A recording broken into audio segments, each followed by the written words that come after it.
The San Antonio water system will be forced to cut a multi-million-dollar check to the federal government. The utility was fined because of several sewage spills that have taken place since 2006. So who's paying the fine? Our Ted Garcia explains why ratepayers are picking up the bill and why that's not the only expense coming our way. It's a big project and one that's already begun. The San Antonio water system says as part of a federal settlement, it is undertaking a huge upgrade to the city's sewer system. SAW says it will invest an estimated $492 million to reduce sewer spills, and it will pay a penalty of $2.6 million. The $492 million, the $2.6 million, where is that money coming from? Well, that money will come from ratepayers. That's how we will fund this work. The Justice Department had filed a civil complaint accusing SAWS of more than 2,000 illegal raw sewage discharges from 2006 to 2012. The $2.6 million will settle that case. San Antonio is just the latest city to reach an agreement with the EPA. There are about 35 consent decrees that have been entered with municipalities across the country.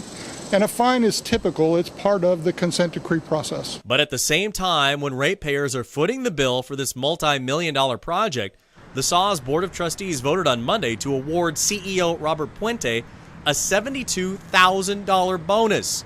Guess who's paying for that? All the money that SAWS spends is ultimately coming from the ratepayers in one form or another. So the question is this fair to ratepayers to foot the bill for the fine and the bonus? To get a big bonus like that when a lot of people could, use a lot more with it, I don't think it's fair.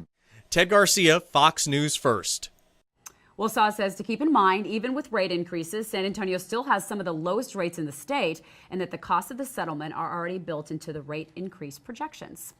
And as we mentioned, that huge water main break is making a mess just north of the downtown area. Let's go to Sylvia Rincon, who's on the scene with more details. It's definitely a big mess down here. Now, the 400 block of West Laurel is shut down all the way to San Pedro area, and we'll show you why, because crews have taken over this small block right here to pump out water from underneath the street. They just excavated through the asphalt and are now trying to pump out water. CPS Energy was out here. They were waiting for them to try to cut off some electricity on the underground area so they could work safely. Now they just need to replace the pipe that burst about 1 o'clock in the morning here. Just tons and tons of water was gushing out of that break. They tell us that the pipe is from the 1920s and it's cast iron, and just because of the heat, the age, it just, started to crack. So that's what they believe went wrong here. In the meantime, though, it's going to be a big problem for residents here on the corner of Maverick at Laurel at an apartment complex. They currently are without water, and they can't tell us exactly when they'll be able to put water back on for them. They're going to work as quickly as possible. Reporting live from just north of downtown, I'm Sylvia Rincon, Fox News First. Is a city known for its fast-paced lifestyle, high rises, and its food. This hot dog joint that I'm about to show you has been rated #1 in Chicago by local food critics and the Chicago Tribune. This is Hot Doug's. Hot Doug started because a friend of mine had a bad hot dog one day. And I know this sounds apocryphal, but it's true. I never had any intention of doing this. A coworker of mine, when I was a cookbook editor at a publishing company, came to me one day and said, I had a bad hot dog this weekend. How do you make a bad hot dog? And I foolishly said, I think you can, and I think people do. 2 years later, I opened a restaurant. Quality of the ingredients and what he puts into it. Also just the experience coming here as a customer. That everyone here really cares about the food. One of their top sellers is the foie gras and sauternes duck sausage with truffle aioli and a pinch of salt. Recommended by Doug himself, it's probably one of the best hot dogs you will ever have. I get asked which one my favorite is all the time, and it might be my least favorite question to be asked because nothing gets up on the menu unless I really like it.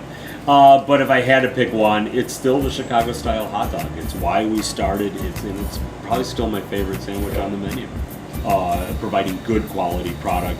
We get even simple things like with the hot dog. We get a better brand of hot dog. We use a Vienna beef natural casing hot dog. The buns are fresh, come in every day. We use a better quality mustard. We get the best tomatoes we can. depending on the time of the year. We chop the onions fresh every day. We caramelize our onions, in good butter and season things properly. And all of these aspects, all of these ingredients, when put together, create a better product. Probably we've had a number of well-known people, and especially in chefs and in people in the culinary industry.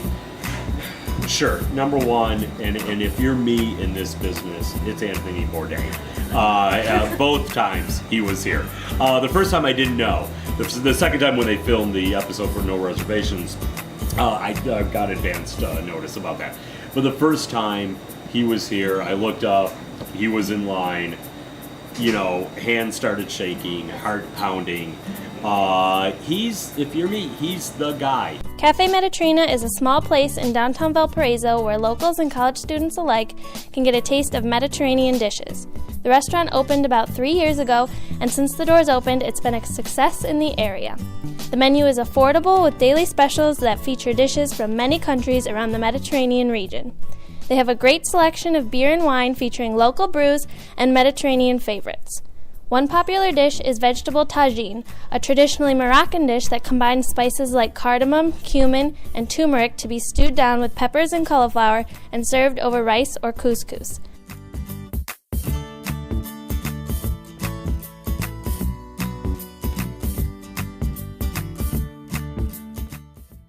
Another popular dish, the paprika chicken, uses locally raised chickens marinated with garlic, paprika, and cumin as the star of a stewed dish finished off in the oven and served over a bed of spinach.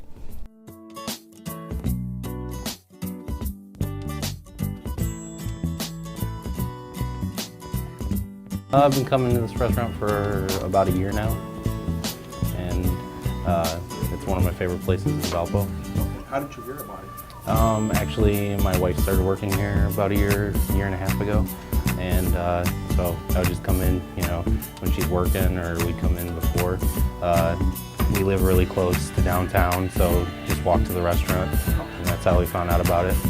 With a friendly neighborhood feel, the restaurant is a great place for lunch and dinner. With a variety of wines to pair with your meal, Mediterrina is a favorite destination for casual nights out or for special occasions.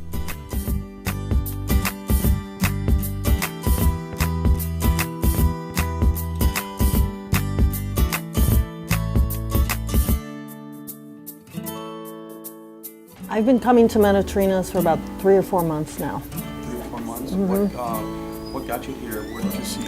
The word of mouth on the restaurant is incredible. Everybody's talking about it, and the freshness of the ingredients is just, everything they make is so fresh. And they do a little twist on a Greek. I'm used to traditional Greek back food since I'm full Greek, but they do a little twist on it, and it's just wonderful. I love various ethnicity food, different types of ethnic foods. So I love Don Quixote's. This is now probably my favorite in Valpo. But yeah, I love all kinds. It's one of the nice things about this restaurant. It is so different than all the rest of them.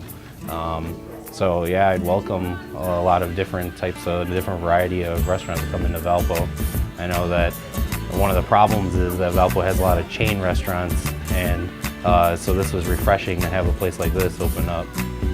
According to the owner, the restaurant buys its Middle Eastern spices and the majority of its ingredients from a wholesaler in Chicago that brings goods straight from Lebanon, which is why they are able to create authentic Mediterranean flavors that keep people coming back for more. So next time you are in downtown Valpo, check out this place, and it may just become one of your favorites too.